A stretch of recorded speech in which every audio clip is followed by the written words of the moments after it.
ำ8 ค่ำ14 15 ค่ำก็ไปทำบุญกันนะครับ ทั่วประเทศนะทุกมันก็เลยสร้างเนี่ยนะครับสิ่งที่ดี แล้วก็ภูมิประเทศที่บรรพบุรุษไทยให้สร้างประเทศไทยขึ้นมาอย่างเงี้ยก็เป็นพายุอะไรก็ไม่ได้เข้ามากนะแต่ว่าเอาอย่างตอนนี้ก็ทางภาคใต้นะครับเมืองท่องเที่ยวทางภาคใต้ก็น้ำท่วมภูเก็ต2 รอบแล้วนะครับกระบี่พังงาตรังด้วยเปล่าไม่รู้ก็ท่วมแต่ว่าเดี๋ยวก็มันก็แห้งนะมันสำคัญเรื่องคนมากกว่านะครับภัยธรรมชาติมันก็ต่อสู้มันก็มาก็ป้องกันได้นะครับแรงที่สุดก็แหลมตะลุงพุกแล้วก็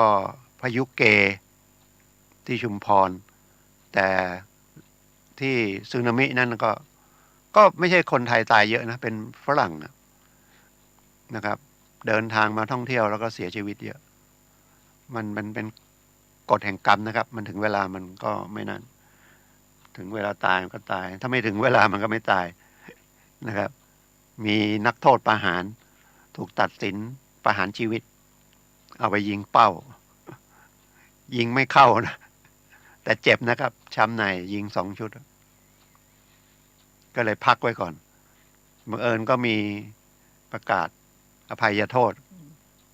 ก็อยู่ในข่ายอภัยโทษด้วยนะครับก็เลยจำคุกตลอดชีวิตจากโทษประหารแต่เดี๋ยวนี้โทษประหารยังมีนะครับแต่ว่าฉีดยาแต่ทีนี้ประเทศไทยก็เป็นส่วนหนึ่งของสังคมโลกนะครับเขาก็พยายามไม่ให้มีการฆ่าก็เลยสังเกตว่าคดีที่ตัดสินประหารชีวิตก็เลยยังไม่ได้ประหารชีวิตนะครับก็ขังตลอดชีวิตนะครับแล้วเดี๋ยวก็ได้อภัยได้อะไรก็อาจจะ20 ปี10 กว่าปีก็ได้ออกมานะครับมีโทษประหารนะครับยังมีโทษประหารอยู่แต่ตามข้อเท็จจริงนะครับเขาไม่ให้ประหารนะสังคมโลกเขาไม่ให้ประหารชีวิตคนนะครับก็ไม่เหมือนบางประเทศนะเขาก็ยังไม่โดนโทษก็ประหารก็มีนะครับใช้แบบยิงยังไม่ต้องขึ้นศาลเลยมันก็ปราบปรามอย่างรุนแรงนะครับไม่เอ่ยชื่อประเทศนะครับเดี๋ยวกระทบกระเทือนก็ยังเป็นรายการทนายความพบประชาชนนะครับผมทนายสุรชัยจินวัฒน์นะครับ FM 104.5หรือ YouTube นะครับเข้าไปที่ YouTube ก็วัดไฝหินนะครับหรือ Facebook ก็นะครับถ่ายทอดสด Facebook ก็วัดไฝหินเหมือนกันหรือว่าแอปสภาสมาพันธ์วิทยุพระพุทธศาสนาอาเซียนนะครับก็ดาวแอปไว้เลยนะครับแล้วก็เปิดเข้าไปที่วัดไฝหินก็อยู่ที่ไหนก็ฟังได้เดี๋ยวนี้นะถ้า YouTube ก็เห็นอีกเห็นเป็นวิดีโอเลยนะครับไปสอนนักเรียนรอดอนะครับ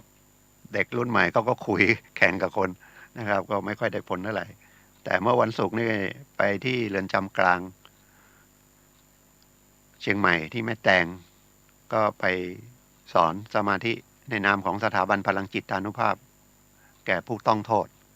นะครับ200 กว่าคนเพราะว่าสถาบันพลังจิตานุภาพก็ร่วมมือกับกรมราชทัณฑ์นะก็ไปปรับปรุงทางจิตใจเพราะจริงๆคนเนี่ยมันมีกายกับใจอ่ะแต่ตัวสั่งงานคือใจถ้าปรับปรุงใจให้เขารู้ดีรู้ชั่วรู้ผิดรู้ถูกนะครับก็สังคมน่าจะดีขึ้นนะครับไป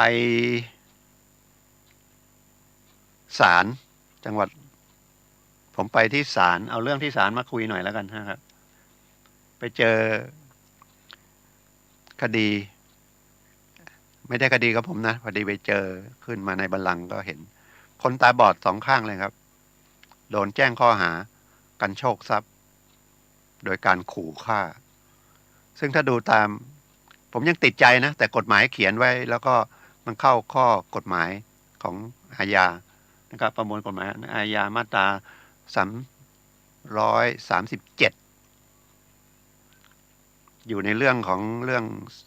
ทรัพย์นะครับอันนี้เป็นมาตรา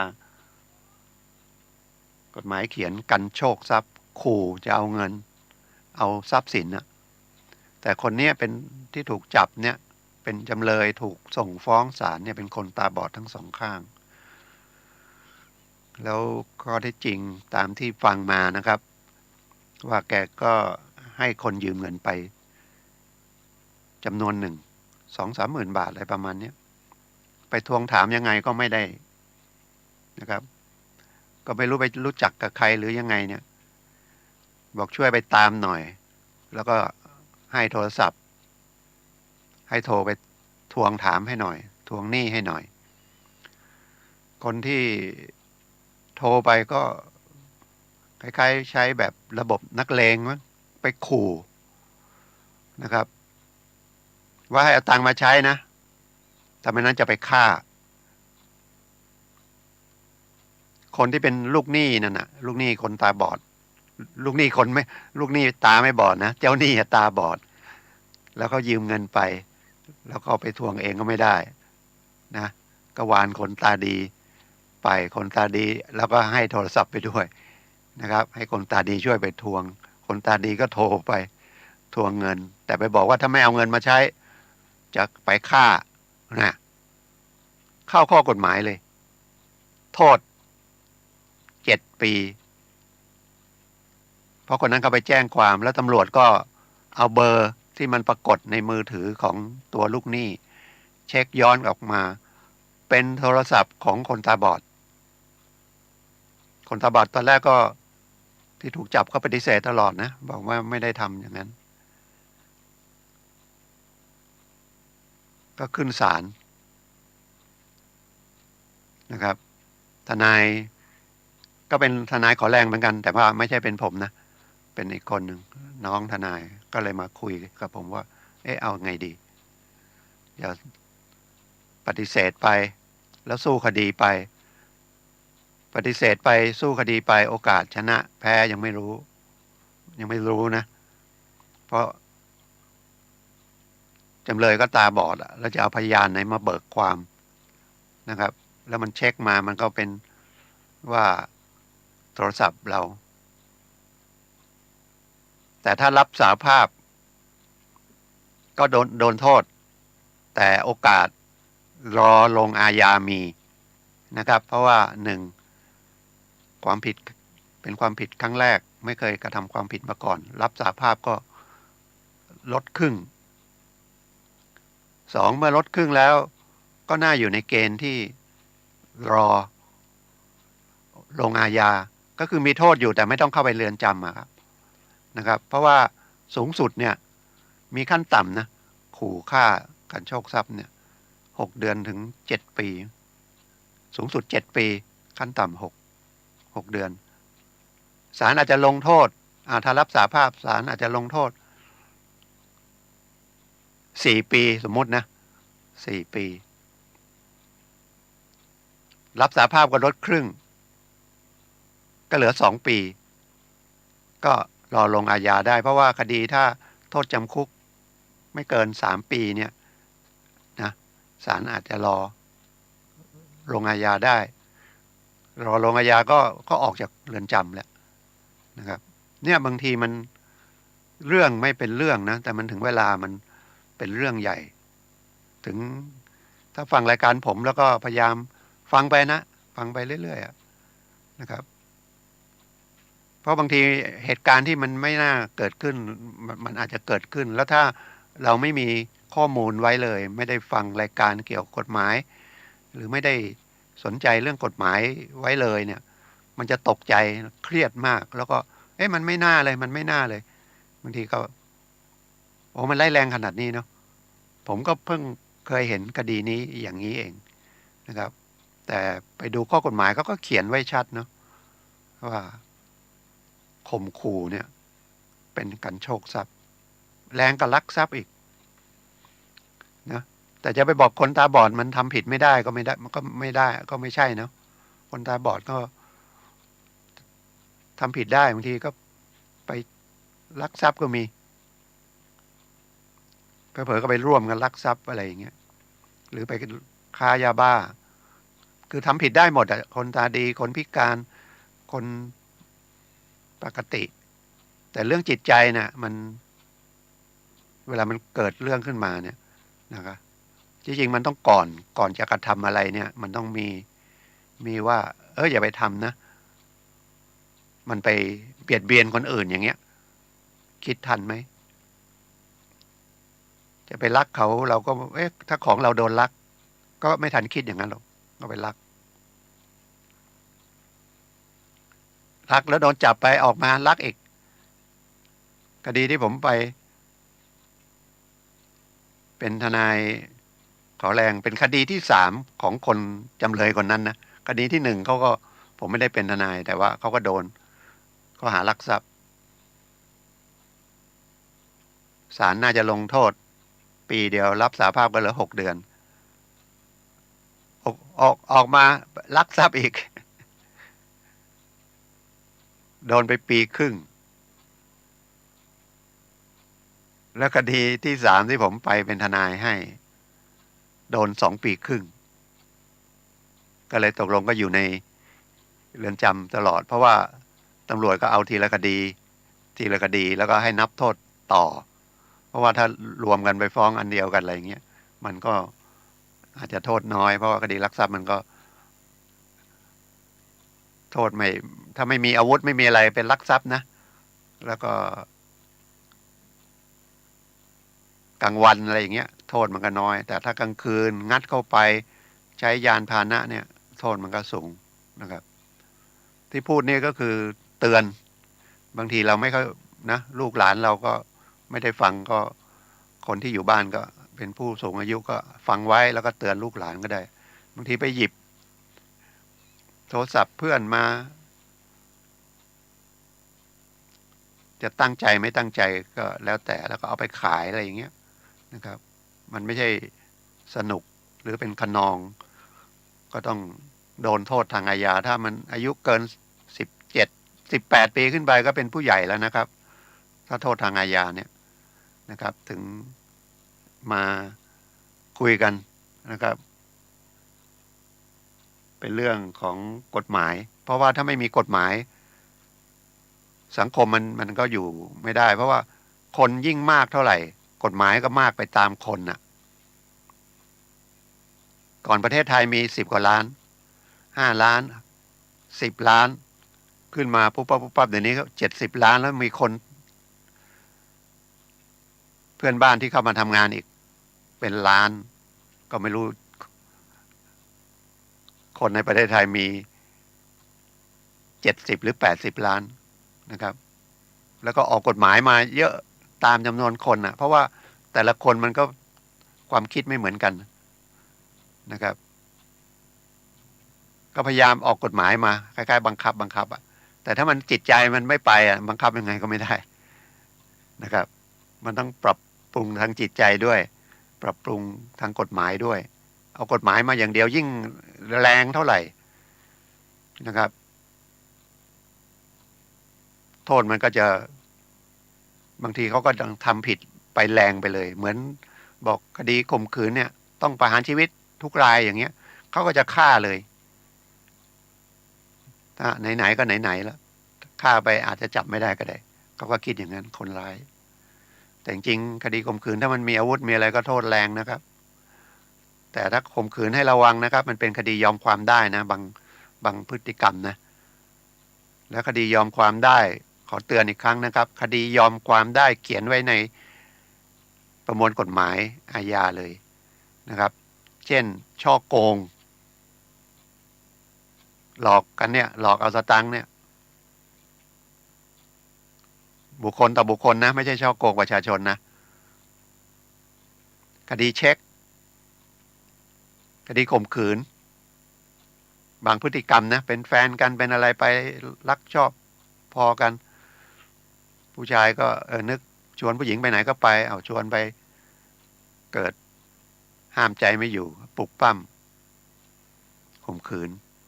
แต่ไม่มีอาวุธไม่มีอะไรนะแล้วก็อยู่ในห้องในหับไม่ใช่จนโจ้อะไรเงี้ยแล้วก็ไม่ได้ทำร้ายอะไรเนี่ยมันเป็นคดีกึ่งอ่ะเพราะเราก็ไม่รู้ว่าจริงๆสมยอมหรือไม่สมยอมนะครับคดีนี้3 เดือนนะครับมีหลายคดีนะครับหลายคดีที่ว่าคดียอมความได้ยอมความได้บุกรุกกลางวันอย่างนี้ก็ยอมความได้ถ้าเราจะดำเนินคดีต้องไปแจ้งความภายใน3 เดือนหรือให้ทนายความฟ้องเองภายใน3 เดือนนะครับแต่การไปแจ้งความก็ต้องรู้จักแจ้งนะโดยมากไปแจ้งความเนี่ยมันไม่ใช่ไปร้องทุกข์มันเป็นแจ้งความไปโรงพักเราก็บอกไปแจ้งความนะครับจริงๆถ้ามันเดือดร้อนเนี่ยมันต้องไปร้องทุกข์โดนเป็นคดีอาญามอบให้ตำรวจไปติดตามคนร้ายผู้ทำให้เราเป็นผู้เสียหายอย่างเงี้ยส่วนใหญ่ตำรวจก็จะลงเป็นหลักฐานไว้ก่อนพอเป็นหลักฐานปุ๊บเราก็เข้าใจว่าแจ้งไว้แล้วนะครับอย่างคดีเช็คพอเช็คเด้งก็ไปแจ้งเจ้าหน้าที่ก็บันทึกได้มาแจ้งไว้เป็นหลักฐานเราก็สบายใจแล้วที่ไหนนะพ้นไป3 เดือนไปฟ้องคดีเช็คคดีอาญาไม่ได้แล้วหรือคดีข่มขืนอย่างที่ผมบอกหรือคดีฉ้อโกงนะครับฉะนั้นให้ระมัดระวังนะครับถ้าไม่นั่นก็ติดใจสงสัยอะไรก็นะครับก็จดเบอร์ผมไว้แล้วกันนะ0896355649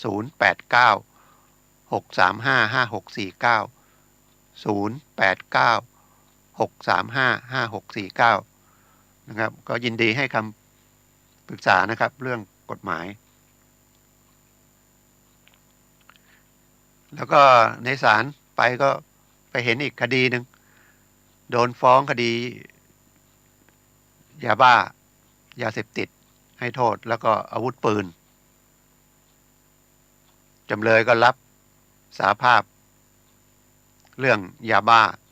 ซึ่งยาบ้าโทษมันแรงกว่าอาวุธปืนแต่จะปฏิเสธเรื่องอาวุธปืนจะสู้คดีแล้วก็ไม่ได้ประกันตัวก็อยู่ในเรือนจำอัยการก็บอกรับสารภาพยาบ้าก็รับสารภาพเรื่องอาวุธปืนไปเลยนะครับจำเลยก็ไม่ไปยอมไม่ค่อยจะไม่ฟังเขาบอกอายุเขาจะสู้ว่าอาวุธปืนไม่ได้ของเขาอะไรอย่างเงี้ยนะครับทนายเขาก็มีทนายแต่เป็นทนายขอแรงก็พยายามคุยช่วยกันคุยเพราะว่าคดีโทษยาบ้าเนี่ยมันโทษมันสูงกว่าเมื่อเรารับสารภาพมันลดครึ่งอาวุธปืนบางทีมันผิดไม่ผิดนะบางทีเราเห็นมันไม่น่าจะผิดกฎหมายเราจะสู้คดีเนี่ยมันต้องดูว่าสู้คดีกับรับตามฟ้องไปแม้แต่เราไม่ได้กระทำผิดอันไหนได้ประโยชน์กว่านี่มันคือถ้าจะลงโทษก็ลงโทษน้อยเพราะว่าถ้าไปสู้คดีมันก้ำกึ่งสู้คดีเกิดศาลไม่เห็นด้วยก็ลงโทษเต็มไม่ได้ลดแต่ถ้ารับสารภาพครึ่งหนึ่งละแล้วมันเหลือโทษน้อยก็อาจจะรอลงอาญาอย่างคดียาเสพติดเมื่อรับแล้วโทษมัน10 ปีอย่างเงี้ยรับสารภาพก็เหลือ5 ปีโทษอาวุธปืนมันปีเดียวรับสารภาพมาก็6 เดือนก็ติดคุกเพิ่มมาอีก6 เดือนแล้วก็คดีก็จบไปเลยเพราะว่าถ้าคดีจบไปเป็นคดีเสร็จเด็ดขาดเนี่ยนะครับเกิดมีอภัยโทษก็ได้สิทธิ์อภัยโทษด้วยแต่ถ้ายังอยู่คดีไม่เสร็จเด็ดขาดอยู่ระหว่างอุทธรณ์ฎีกาเนี่ยเวลามีกฤษฎีกาประกาศอภัยโทษเนี่ยคดียังไม่ได้เสร็จเนี่ยไม่ได้มีสิทธิ์อยู่ในนั้นเพราะว่าเขาจะให้คดีที่เสร็จเด็ดขาดก็คือไม่ตัดสินจำคุกไปแล้วนะครับจะสังเกตว่าบางทีพอได้ข่าวจะมีเขาก็สังเกตว่ามีงานใหญ่ไหมมีงานอย่างเนี้ย วันที่26มีงานพระราชทานเพลิงแล้วพอพระราชทานเพลิงแล้วก็ต้องมีงานเหมือนเป็นเรียกว่าวันฉัตรมงคลของกษัตริย์นะครับพระบาทสมเด็จพระเจ้าอยู่หัวรัชกาลที่10นะครับท่านขึ้นครองราชย์แล้วแต่ยังไม่ได้มีเรียกว่า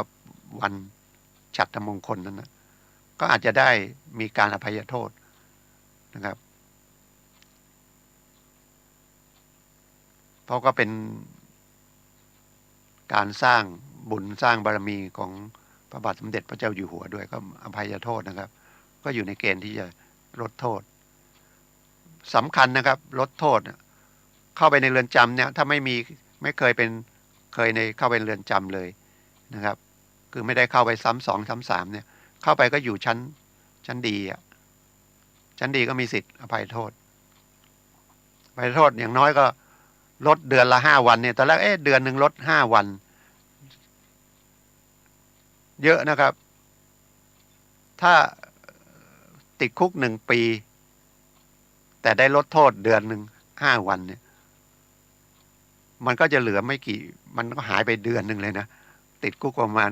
10 เดือน11 เดือนนะแล้วถ้าติดไปแล้วอยู่ก็ยิ่งลดน้อยเดือนละ5 วันถ้าปีหนึ่งก็ลดไป2 เดือนนะบางทีผมเดือนหนึ่งลดแค่5 วันเองนิดเดียวเองไม่นิดนะถ้ายังเหลือโทษอยู่อีก12 เดือนเนี่ยก็ลดไป5 วัน12 5 60เท่ากับลดไป2 เดือนอ่ะก็เหลือ10 เดือนละแล้วเกิดเดี๋ยวลดอีกอะไรอีกนะครับเพราะว่าเข้าไปในนั้นวันหนึ่งมันก็มีนะติดคุกอยู่วันหนึ่งวันหนึ่งเดือนหนึ่งเนี่ยโอ้โหมันนานนะมันไม่ใช่อยู่ข้างนอกแป๊บเดียวก็วันหนึ่งแป๊บเดียวก็วันหนึ่งนะครับก็เมื่อ2-3 ครั้งที่ผ่านมาผมก็คุยเรื่องการดำเนินคดีแพ่งนะครับแล้วก็การอยู่ในเรื่องแพ่งแต่ไม่มีข้อพิพาทอันแรกคุยกันเรื่องว่ามีข้อพิพาทแล้วก็สมมุติว่ากู้เงินไปแล้วไม่ใช้หนี้ก็ไปฟ้องนะครับฝ่ายที่ไปฟ้องเป็นเจ้าหนี้ก็เป็นโจทย์นะครับมีสัญญากู้กว่า 2,000 ขึ้นไปก็ต้องมีลายมือชื่อผู้กู้นะก็ฟ้องได้นะครับฟ้องคนที่ถูกฟ้องก็เป็นจำเลยนะครับถ้าจะสู้คดีก็ดูว่าเราชำระไปไหมสัญญาปลอมไหมได้กู้กันจริงไหมนะครับถ้าไม่นั้นก็ไปไก่เกลี่ยขอลดหย่อนขอผ่อนปลนนะรับว่าเป็นหนี้จริงขอลดดอกไม่เอาไหมที่เหลือขอผ่อนนะครับถ้ายอดมันไม่มากก็อาจจะ5 เดือน6 เดือนปีหนึ่งอะไรก็ตามกำลังไปนะครับเพราะว่าถ้าไปไก่เกลี่ยได้ค่าธรรมเนียมศาลที่โจทก์เสียไปศาลก็คืนก็คิดนิดเดียวเราก็รับผิดชอบนิดเดียวเพราะสิ่งที่โจทก์ออกไปก่อนเนี่ยจำเลยก็ต้องใช้ค่าส่งหมายค่าธรรมเนียมศาลนะครับถ้าคดีไม่มากมันก็ค่าศาลมันอาจจะไม่เกิน1,000นะครับแต่ถ้าตกลงกันได้ศาลมันยังไม่ได้พิจารณาจะกรณีคดีอาจจะเสีย200เราก็เซฟไป800แล้วดอกเบี้ยที่มันมาเยอะๆก็อาจจะขอลดหย่อนท่านเจ้าหนี้ก็ได้นะหรือว่าถ้ามีเงินก้อนก็ขอปิดเลยเป็นหนี้10,000สมมตินะครับผมให้ทีเดียวเลยดอกไม่ต้องเอาเพราะว่าผมก็ส่งดอกไปเยอะละดอกที่มาอีก2-3 พันขอเหอะผมให้เลยหรือ10,000ผมผ่อนเดือนละ1,000ก็คุยกันนะครับแต่ครั้งที่แล้วผมบอกว่าถ้ามันไม่มีอะไรเราก็ไม่ต้องไปศาลก็ได้เพราะมันไม่ได้เป็นคดีอาญานะครับเพราะไปศาลก็โดยมากก็ไปไกล่เกลี่ยแล้วก็ทำยอมมันก็ดีทั้ง2 ฝ่ายถ้ามันทำยอมได้เพราะว่าเราเอาเงินเข้ามาจริงเราก็ต้องใช้เจ้าหนี้เขานะครับ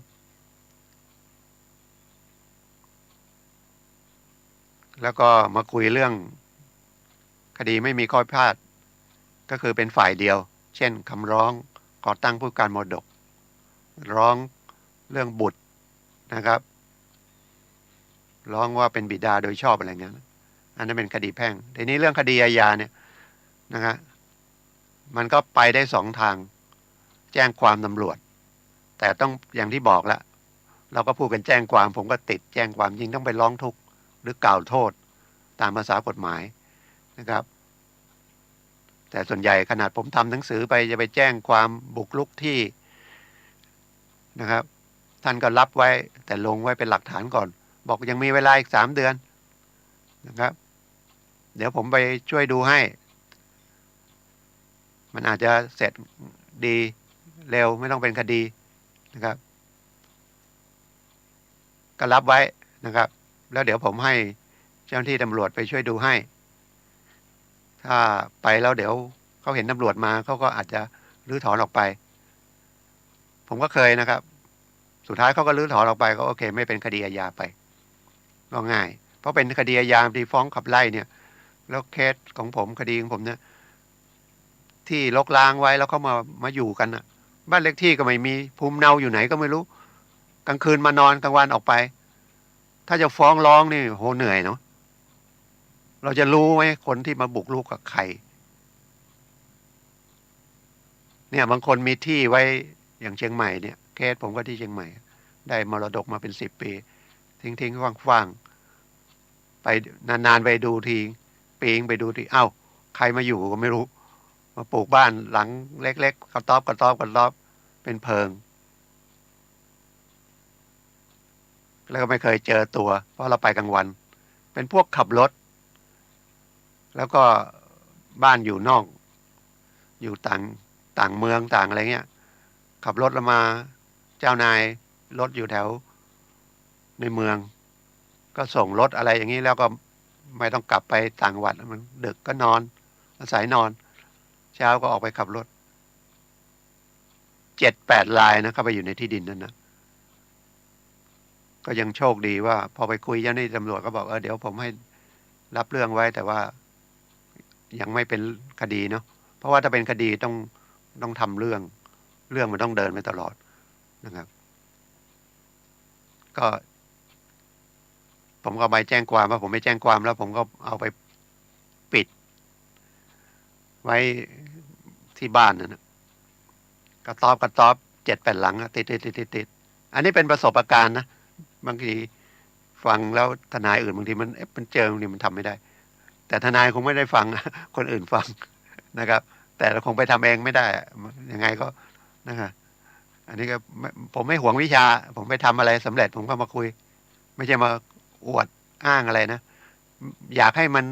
ปัญหาที่มันเกิดขึ้นมันจบง่ายๆเป็นคนอย่างนั้นนะครับเพราะว่ามีปัญหาไม่ใช่ดีเครียดใครไม่เครียดปกติก็เครียดอยู่แล้วนะครับเศรษฐกิจไม่ดียิ่งเครียดใหญ่นะครับถ่ายเอกสารปิดแล้วก็ทำเหมือนกับโนติสปิดไปอีกให้ออกไปภายใน15 วันแล้วก็ไปแจ้งความไปแล้วนะส่วนใหญ่เขาก็กลัวตำรวจนะเขาก็ออกกันไปเขาโอเคเหลือลายหนึ่งหาเจ้าตัวไม่เจอนะครับ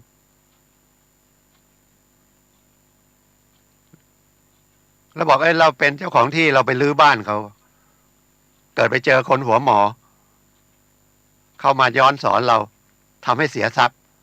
อ้าวเป็นคดียุ่งนะเนี่ยมีสมบัติมันก็เหนื่อยเนาะมีที่ดินอยู่แม้แต่ไปล้อมรั้วบางทีก็มันตัดเอาลวดหนามไปก็มีถอน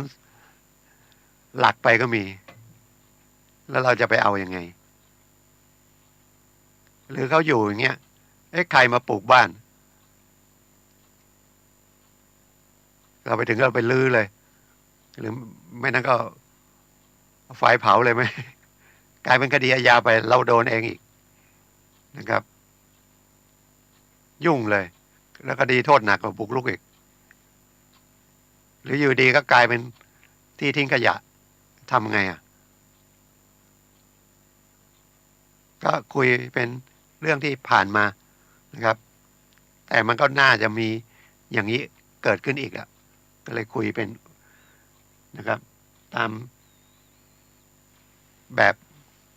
ออกรายการผมก็คุยอย่างเงี้ยนะครับ มีเรื่องบังคับคดีออกใหม่ มันก็เหมือนเดิมอ่ะแต่เพิ่มจำนวนเงินขึ้นมา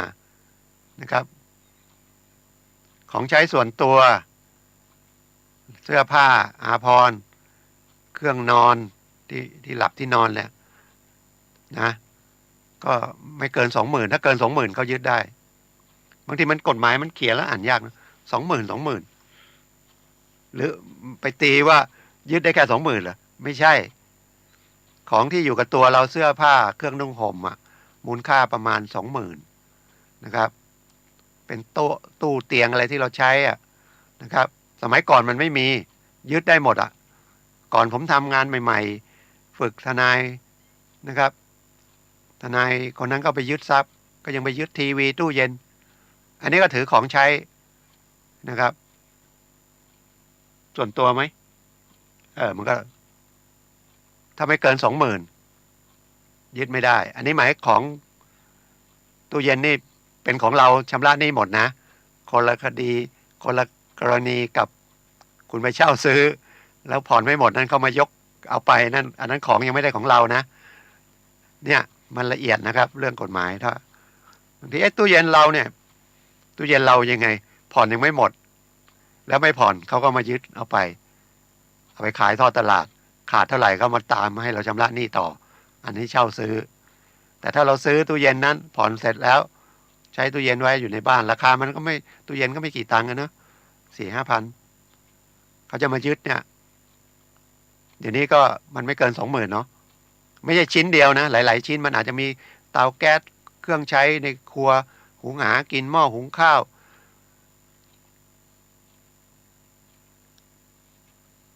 คอมพิวเตอร์ที่เราใช้ทำงานอย่างเงี้ยก็ยึดไม่ได้แต่เวลาไปยึดเนี่ยมันไม่ใช่ว่าตัวเจ้าหนี้ไปคนเดียวจะมีเจ้าหน้าที่เรียกเจ้าหน้าที่ไปบังคับคดีไปด้วยเขาก็ดูอันไหนยึดได้ยึดไม่ได้เพื่อช่วยเหลือลูกหนี้ไม่ใช่ยึดได้หมดเลยสมัยก่อนยึดอย่างเดียวอย่างที่ผมบอกไปเจออะไรก็ยึดมาก่อนน่ะยึดเพื่อขู่ก็มีบางทียึดทีวีรู้มันไม่กี่ตังค์แต่ยึดลูกก็ไม่มีดูอย่างเงี้ยเราก็ต้องรีบไปใช้หนี้ฉะนั้นพยายามอย่าเป็นหนี้จนถึงขั้นฟ้องจนขั้นยึดเลยนะครับเป็นหนี้ก็อย่างที่ผมบอกอะนะครับถ้าเขามีจดหมายมาก่อนยังไม่ได้ฟ้องคดีก็รีบไปคุยเขานะครับไปเจรจาผ่อนปลนเขาให้ดอกก่อนช่วงนี้ส่งต้นไม่ได้ขอดอกก่อนอะไรอย่างเงี้ยนะครับแต่ลูกหนี้ก็บอกฉันไม่มีหมดปัญญาเอาก็ว่ากันไปอย่างนั้นก็เขาก็ต้องมาบังคับคดีอย่างเงี้ยมันกฎหมายจะถาม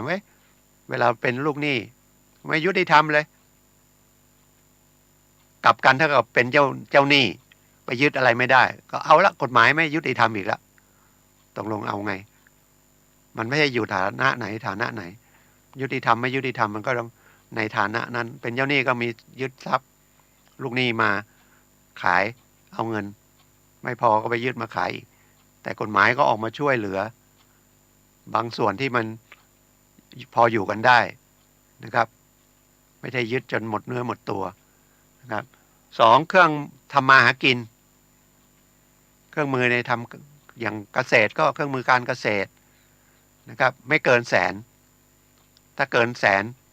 เขาก็ยึดส่วนที่เกินแสนเอาผมยกตัวอย่างซึ่งเคยพูดในนี้อย่างเรารับจ้างเย็บผ้ามีจักรอยู่5 หลังอย่างเงี้ยเอา10 หลังเนี่ย10 หลังหลังละ10,000เราต้องเย็บผ้าเพราะถ้าเราไม่มีรายได้เลยจะเอาเงินไปให้เจ้าหนี้ได้ไงตัดมือตัดเท้าเลยนะครับถ้ามัน10 ตัวละ10,000มันก็ไม่ถึงมันก็ยังอยู่ในแสนก็เอาของเราไปไม่ได้แต่ถ้าตัวที่11ตัวที่12เกินแสนหรือมีเครื่องอะไรอย่างอื่นที่มันไม่เกี่ยวกับทำมาหากินวิชาชีพเราอย่างนั้นนะครับอย่างทนายคอมพิวเตอร์มันก็คงไม่เป็นแสนเนาะยื่นไม่ได้เครื่องมือทำมาหากินคนมอเตอร์ไซค์รับจ้างรถรับจ้าง ถ้ารถไม่เกินแสนอย่างรถแดงเอารถรับจ้างหรือเครื่องมือเกษตรรถไถนาเล็กๆ10,000 20,000เครื่องสูบน้ำ5,000มีดพาอะไรพวกนี้ก็ยึดไม่ได้หรือสัตว์ก็ยึดวัวควายเนี่ยนะถ้ามันยังอยู่ในรวมกันแล้วมันไม่เกินแสนมันก็เกษตรกรหรืออาชีพอื่นเนี่ยที่มันใช้เครื่องไม้เครื่องมือเนี่ยคนขายกับข้าวรถเข็นอย่างเงี้ยหม้อต้มก๋วยเตี๋ยวนะครับตู้โชว์อาหารอย่างเงี้ยไม่ถึงแสนหรอกก็ยึดไม่ได้พูดอย่างนี้คนที่เป็นลูกหนี้ก็ดีใจเจ้าหนี้ก็เครียดกฎหมายไม่ยุติธรรมปกป้องลูกหนี้แต่จริงๆมันก็ผิดนะตอนที่ตัวจะให้เขากู้ว่าเราพิจารณาดีไหมนะแต่จริงๆบางทีคนไทยก็ให้ด้วยความน้ำใจเนาะฉะนั้นเมื่อเป็นหนี้ก็ต้องไปใช้คืนเขาตามกำลังหรือทำมาหาได้ก็ผ่อนปลนอะไรเขาเพราะเขาก็เอาเงินที่เขาเก็บหอมรอมริบเผลอๆไปเขาก็ไปกู้ยืมคนอื่นมาอีกมาให้เรากู้นะครับก็ให้มันพอดีแล้วกันกฎหมายมันก็ตัวหนึ่งนะครับแต่เรื่องในจิตใจกันก็ควรว่าอันไหนมันเหมาะสมแต่ถ้ามันกฎหมายอันนี้ออกมาก็คือช่วยนะครับหรือถ้าโชคดีเป็นข้าราชการเนี่ยยึดไม่ได้สักอย่างบำเหน็จบำนาญอะไรก็ไม่ได้เป็นเงินหลวงแต่ถ้าเป็นรัฐทำงานเอกชนเลยนี่ก็เงินเดือนก็ไปอายัดหรือไปหักก็ต้องเหลือให้ใช้ไว้20,000นะครับเกินอย่างนั้นถึงจะได้ ถ้าเป็นคนพิการนี่ไออุปกรณ์ที่ทำให้แก้ไขแทนอวัยวะขาเทียมมือเทียมหรือคนตาบอดมีสุนัขที่พาไปช่วยเหลือคนตาบอดเดินไปไม้เท้าคนตาบอดรถวีลแชร์ที่นั่งอันนี้ยึดไม่ได้นะครับยึดไม่ได้จริงค่างวดอะไรก็ไม่เท่าไหร่หรอกแต่เขาบอกไม่ให้ยึดเลยเพราะว่าถ้าไม่เขียนไว้งี้ก็เจ้าหนี้ก็ต้องยึดแบบอย่างที่ผมบอกก่อนที่ผมไปฝึกงานทนายก็ทำไมไปยึดทนายมันไม่มีกี่ตังค์ถ้าไม่ยึดเขาก็ไม่กระตือรือร้นที่จะชำระหนี้นะครับยึดหนึ่งอายชาวบ้านเป็นหนี้จนมีคนมายึดของในบ้านอย่างเงี้ยเขาก็อายเขาก็ต้องรีบมาใช้หนี้เรามันก็มองไปเป็นแบบนั้นนะครับสำคัญก็คือเงินชำระกิจนี่ยึดไม่ได้นะครับหักก็ไม่ได้ไม่ใช่บางคนบอกว่าฉันเอาไม่หมดเงินชำระกิจมาเงินช่วยเหลือศพนะครับไม่ได้นะครับไม่ได้หรือคนที่ไปลบไปอะไรแล้วพิการมีเบี้ยยังชีพทหารที่ไปลบนะครับมีเบี้ยยังชีพอาสาสมัครอะไรพวกนี้ก็ยึดไม่ได้นะครับไม่เกินถ้าเกิน20,000ก็ยึดได้รายละเอียดมันไม่ต้องกลัวนะครับก็กรมบังคับคดีเวลาจะไปยึดเนี่ยของเล็กๆน้อยพวกนี้ยังไงต้องตั้งเจ้าหน้าที่คดีออกไปยึดเขาก็ต้องถ้าเราคัดค้านเนี่ยเขาไม่ยึดละนะครับแต่คัดค้านมันก็ตามเนี้ยนะครับหรือแม้แต่ขึ้นชั้นบังคับคดีแล้วนะครับก็ไกล่เกลี่ยได้นะเดี๋ยวนี้ไกล่เกลี่ยได้ถ้าอยู่ในศาลยันศาลฎีกาเลยเอาคดีแรกไกล่เกลี่ยไม่สำเร็จตัดสินมาแล้วอุทธรณ์ก็ไกล่เกลี่ยได้เอายังไม่พอใจขึ้นไปไกล่เกลี่ยที่ชั้นฎีกาหรือยึดทรัพย์แล้วคดีแรกคดีจบไปแล้วยึดทรัพย์แล้วก็ไกล่เกลี่ยได้นะครับไกล่เกลี่ยได้ตลอดเพราะมันจะเร็วนะครับมันไม่ต้องเสียเวลาคำว่าเร็วนี่มันก็ดีทั้งสองฝ่ายนะจบไปจะได้มีใจไปทำมาหากินที่อื่นไม่ต้องมาเครียดมีหนี้อยู่โดยเฉพาะเงินช่วยเหลือการศึกษากสยเขาก็เริ่มยึดละเพราะว่ามันเลย10 ปีแล้วเดี๋ยวมันขาดอายุความนะครับ10 ปีแล้วเขาก็มีมาตรการมาแล้วดอกไม่เอาอะไรพวกนั้นมันก็พ้นมาแล้วเดี๋ยวนี้ก็เริ่มยึดนะครับจะไปบอกว่า เงินรัฐบาลทำไมเงินรัฐบาลมันไม่ได้คืนกลับไปมันก็ต้องยึดเหมือนกันนะเพื่อจะเอากลับมาส่วนมันจะมีให้ยึดหรือไม่มีให้ยึดก็แล้วแต่ถ้ามีก็ต้องยึดนะครับแล้วมันก็ต้องมี10 ปีตั้งแต่คำพิพากษาออกภายใน10 ปีต้องไปยึดให้ได้ถ้ายึดไม่ได้ก็หมดจบแต่ยึดมาแล้วขายได้จนกว่าจะขายได้นะครับอันนั้นไปยาวเลยไม่ใช่ว่า10 ปีไม่มีละจนกว่าจะขายได้แต่นี้เขามาทำแก้ไขเรื่องการบังคับคดีเนี่ยให้มันรวดเร็วขึ้นนะครับเพราะว่ายิ่งช้าดอกเบี้ยมันขึ้นมันไม่หยุดขายวันนี้กับอีก3 ปีขายได้เนี่ยมันไม่คุ้มหนี้นะบางทีอ่ะพอไม่คุ้มหนี้ลูกหนี้ก็ไม่หมด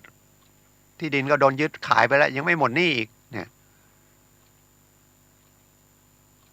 แต่ถ้ามันยึดป๊อปขายปุ๊บ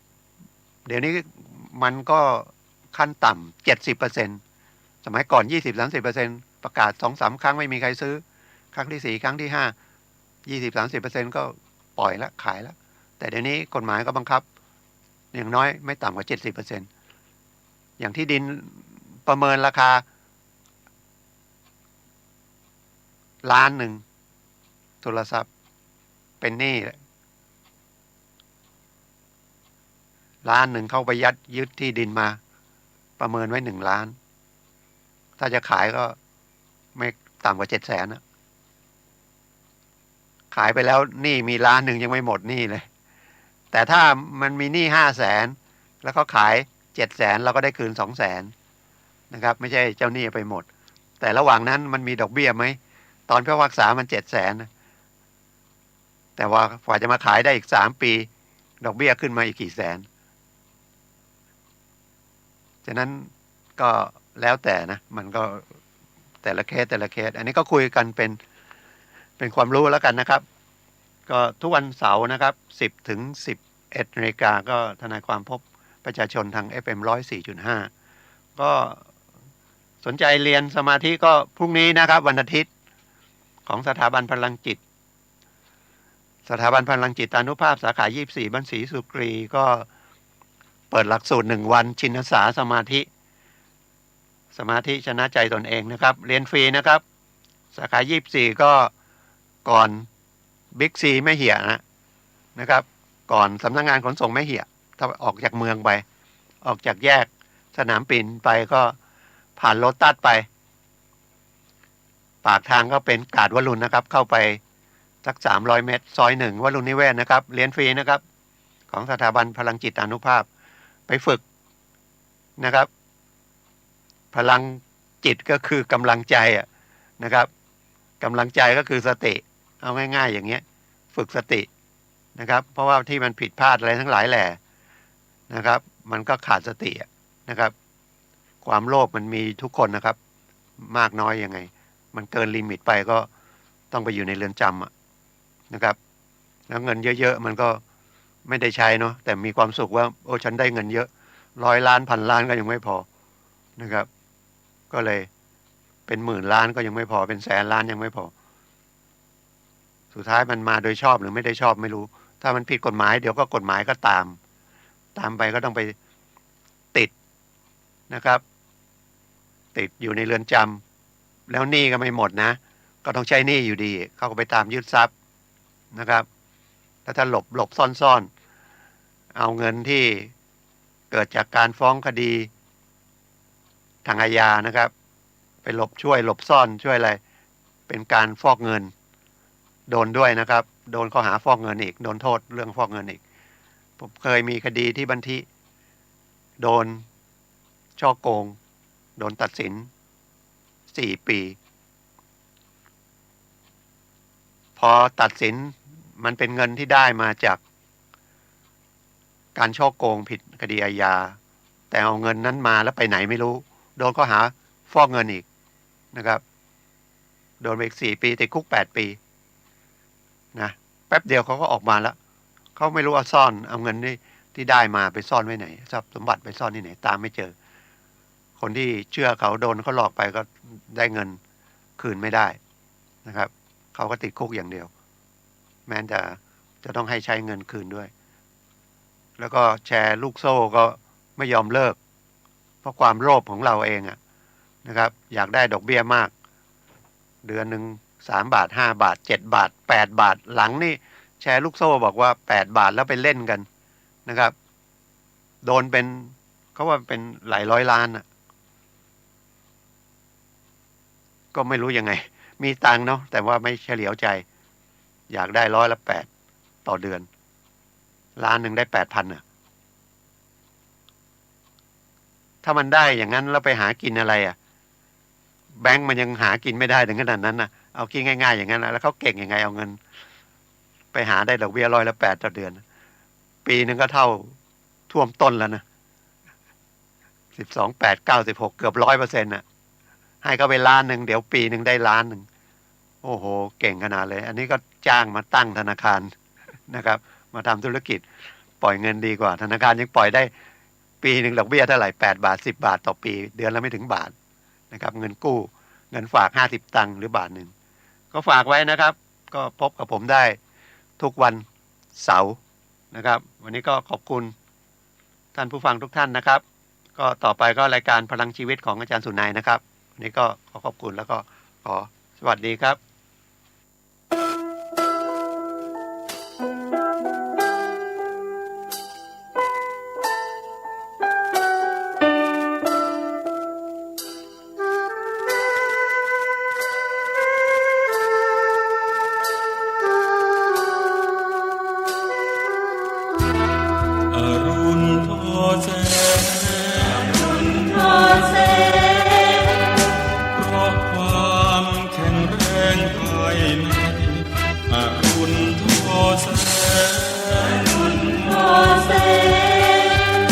เปลี่ยนแปลงมีจิตแจ่มใสอรุณทอแสงมีนายแหนงร่วมแรงร่วมใจพลังยิ่งใหญ่รวมใจชาวเราที่มาความรักแรกเริ่มเหมือนเพิ่มฟ้ากว้างสาดแสงสว่างส่องทั่วภาสุธาภูเขาขวางกันไม่หวั่นอุราสองชาวฟันฝ่าทำสมาธิที่ดอยอินทนนท์ความรักซาบซึ้ง